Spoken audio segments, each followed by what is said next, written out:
amoureux, c'est parce que vous ne pouvez pas, dans un dictionnaire, même de 800 pages, parler de tout le monde, parler de tous les grands metteurs en scène, parler des metteurs en scène déjà confirmés, des découvertes, des acteurs que vous aimez, des actrices, de tous les gens que vous avez rencontrés. Donc, amoureux, ça veut dire que vous prenez parti du côté favorable, évidemment. Et c'est ce qui m'a plu, parce qu'un vrai dictionnaire, un dictionnaire normal, vous mettez tout. Ça vaut par la totalité des entrées. Là, dans un dictionnaire amoureux, il y a choix de l'auteur. Qui dit choix dit préférence. Alors bien sûr, on peut se permettre dans un dictionnaire amoureux de critiquer. Par exemple, j'ai fait une entrée Harvey Weinstein qui n'est pas amoureuse parce que ce type-là m'a harcelé et que je ne l'aimais pas du tout. Mais 99,99% sont favorables.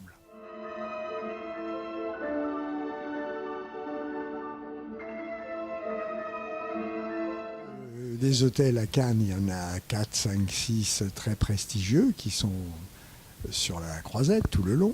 Mais c'est vrai que l'hôtel Carlton, d'abord, est le plus ancien, il est le plus central et il est l'un des plus beaux.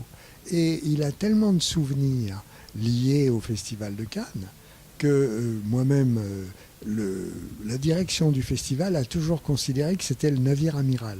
C'est là qu'habitent les directeurs, les présidents. C'est là qu'habite le président du jury, sauf s'il demande pour une raison particulière un autre hôtel. Et c'est là que sont venus, décennie après décennie, tous les grandes stars d'Hollywood et d'ailleurs. Et par conséquent, il règne dans un hôtel qui est très beau par ailleurs, qui a du reste des tourelles, où ont été sculptés les seins de la belle Otero. C'est vous dire, on remonte aux années 1920, les années folles, où les gens déjà descendaient au Carlton. Mais à l'époque, on descendait l'hiver. On ne descendait pas du tout l'été. C'était pas bien d'être vu à Cannes l'été. Maintenant, c'est toute l'année.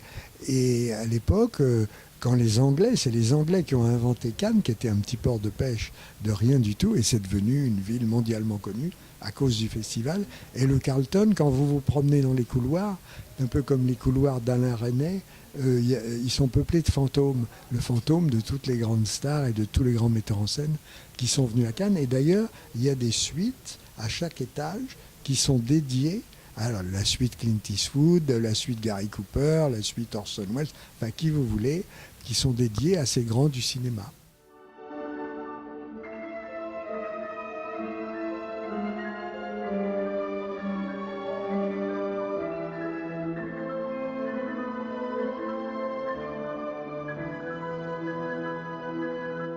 C'est une erreur.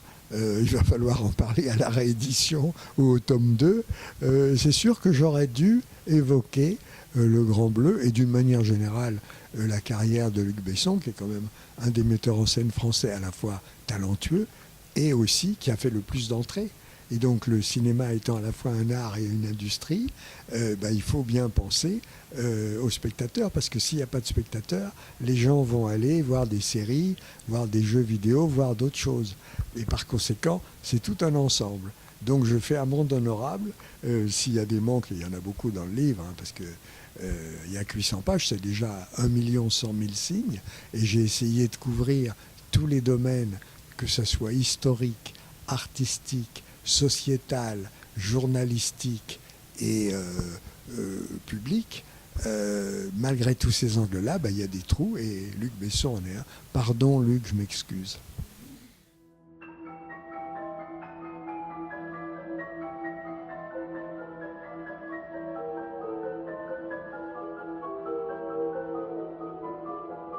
En période de festival, les journalistes sont, comme tout le monde, stressés parce que en un temps très court, il faut qu'ils voient les films, qu'ils les jugent, qu'ils écrivent dessus et qu'ils recommencent avec le film suivant. Il y en a 2 par jour en compétition, mais ils voient aussi d'autres films, des films hors compétition. Et par conséquent, comme ils sont stressés, comme ils sont speed, comme ils dorment peu, leurs jugements sont hâtifs dans les 2 sens. C'est plus facile de dire ce film est nul que d'expliquer longuement pourquoi, ou d'expliquer longuement pourquoi l'auteur a voulu ceci, et pourquoi le film est comme ci ou comme ça. Donc il y a une tendance à être un peu péremptoire, un peu définitif. C'est pas l'endroit le plus idéal pour réfléchir. Et quelquefois, des films sont très difficiles. Je prends par exemple le film de Jean-Luc Godard. Vous ne pouvez pas, comme ça, pendant la projection, l'analyser, tout décider, etc. Par conséquent, en même temps, ils voient le film dans la plus belle salle du monde, avec le plus beau son, la plus belle image, et en même temps, leurs conditions de travail font qu'ils sont précipités, pressés, et donc un petit peu anxieux.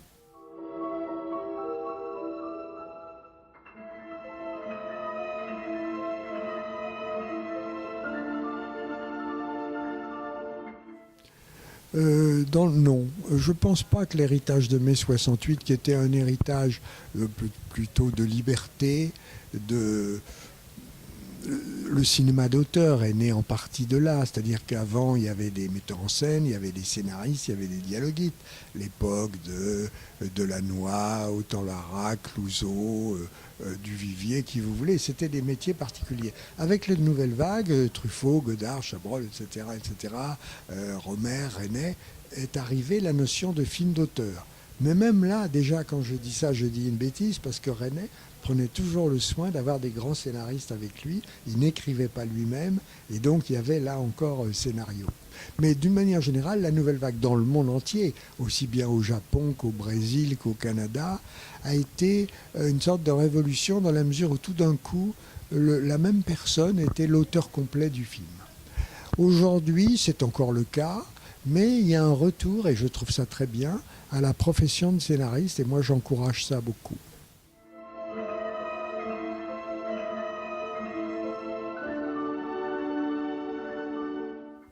Je ne les connais pas, donc je ne veux pas dire des bêtises. J'espère qu'ils sont axés sur la culture, à la fois le cinéma et d'autres arts, car en fait la culture, l'art est la seule méthode de lutter contre la barbarie.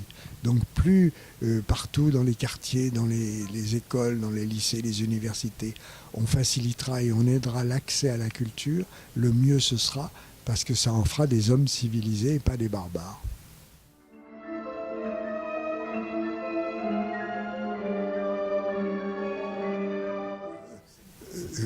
Je ne sais pas parce que je n'ai pas encore vu son film. Sur l'idée de le faire revenir, si le film mérite d'être à Cannes, il faut le faire revenir. Il n'y a pas de raison à vie de condamner quelqu'un qui a dit une grosse bêtise, parce que je le connais très bien, Lars von Trier. J'ai montré tous ses films. Je l'ai découvert avec Element of Crime, et j'ai pratiquement, sauf un, montré tous ses films. C'est dire, il m'appelle Dad, c'est dire si je le connais très très bien. C'est pas un nazi, mais il a fait une crétinerie. C'est-à-dire que c'est quelqu'un qui a été toujours très provocateur dans sa mise en scène, et puis quand est arrivé 50, 55 ans, il a commencé à la période de maturité, à adoucir sa mise en scène et à la rendre classique. C'est d'ailleurs avec cette maturité-là qu'il a fait ses plus beaux films et qu'il a été récompensé à Cannes, à plusieurs reprises. Et puis, plus il a de la maturité dans son style, plus il se croit obligé de faire de la provocation dans ses paroles. D'ailleurs, cette année, si j'ai bien compris, il vient à Cannes, mais il ne fera pas de conférence de presse. Donc lui-même prévoit qu'il risquerait de faire encore une grosse bêtise et se l'interdit. C'est la bonne méthode. Et donc, par conséquent, tout va bien. J'ai hâte de voir son film, dont je crois comprendre qu'il est très violent. Alors, je le regarderai avec les oreilles et en fermant les yeux dans les moments les plus violents. Il y a eu une bande-annonce de ce film-là qui était dans Chacun son cinéma, où il avait fait un petit film de 3 minutes sur la salle de cinéma, comme ses 35 confrères. C'est le film que j'avais fait pour le 50e anniversaire. Et à cette occasion-là, lui, il avait fait l'histoire de quelqu'un qui est assis au Festival de Cannes. C'est lui. Et il est dans la loge, au balcon. Et puis derrière lui, il y a des gens qui chuchotent pendant la séance. Donc, il se retourne et il dit chut. Et puis les gens continuent à chuchoter, à parler même. Donc il commence à s'énerver. Puis il continue à parler. Alors là, il est furieux. Puis il continue à parler. Il sort une hache de son complet, il se retourne et il fend le type en deux. Fin. Voilà le genre d'humour de Lars von Trier. Là, je crois qu'il fait ça pendant 2 heures et demie.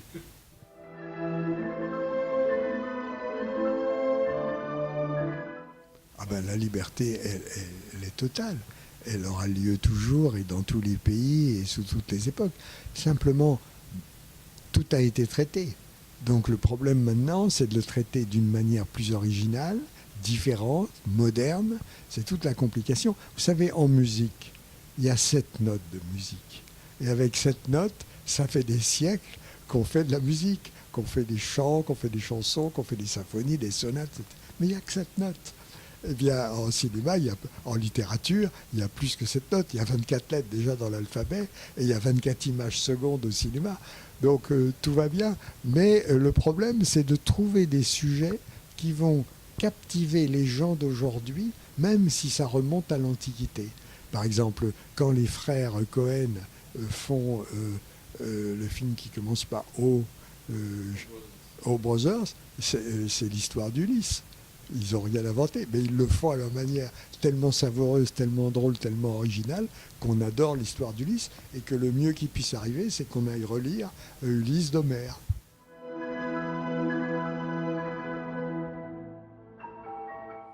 Des nouvelles portes. Ici, vous savez, c'est une structure d'accueil qui multiplie tout, qui multiplie la notoriété, qui multiplie les ventes, qui multiplie l'accès à la presse internationale. Par conséquent, rien que d'être à Cannes vous ouvre des portes extraordinaires. Vous pensez bien que si les studios américains envoient des films alors qu'ils sont représentés partout et qui n'ont rien à vendre, c'est à la fois pour le prestige du metteur en scène et c'est aussi parce que ça évite aux équipes de films de faire 6 mois de voyage dans le monde entier alors qu'ils sont déjà dans le film suivant. Donc cet apport-là, il est unique au monde. Et ça, il faut le préserver.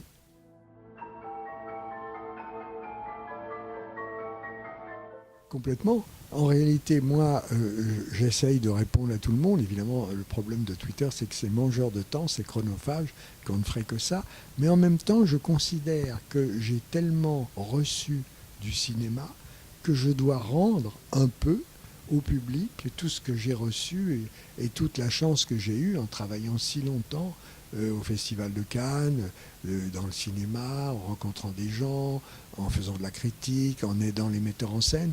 Donc le moins que je puisse faire, c'est justement d'être une sorte de passeur, de transmetteur, et d'aider le public à aller voir des films, ou à rencontrer des gens, ou à montrer des photos, ou à donner l'amour du cinéma. Puisque, en fait, tout ça, c'est une histoire d'amour du cinéma, c'est ce qu'on appelle la cinéphilie.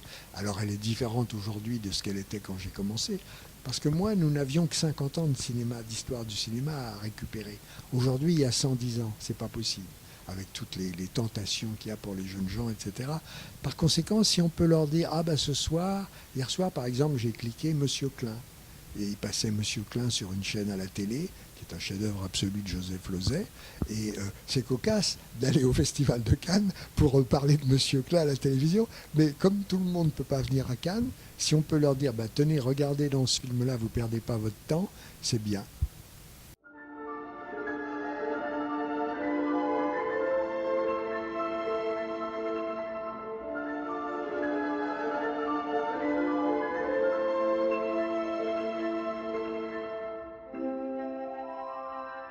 Ça, il faut le demander à la ville de Cannes. Moi, je suis à sa disposition pour donner mon fond de photos. Je crois d'ailleurs qu'ils ont gardé ces photos-là.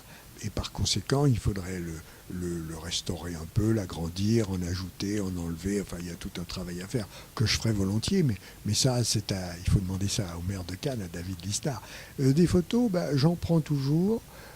Ça m'amuse, j'en poste sur Twitter, mais c'est plus pour s'amuser, parce qu'il y a tellement de photographes dans le monde, il y a tellement de photos maintenant, même si les selfies sont autorisés ou pas, il y a quand même des photos.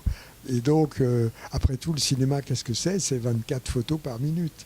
Et donc la photo, si vous faites un bon titre, c'est aussi du cinéma. Donc il y a 1000 façons de raccorder les choses. Et c'est vrai que une exposition, a l'avantage en un lieu, en un temps réduit, de montrer tout un travail et tout un milieu, toute une ambiance. Donc pourquoi pas, bonne idée. Il faut le suggérer au maire de Cannes. Monsieur le maire, une photo s'il vous plaît.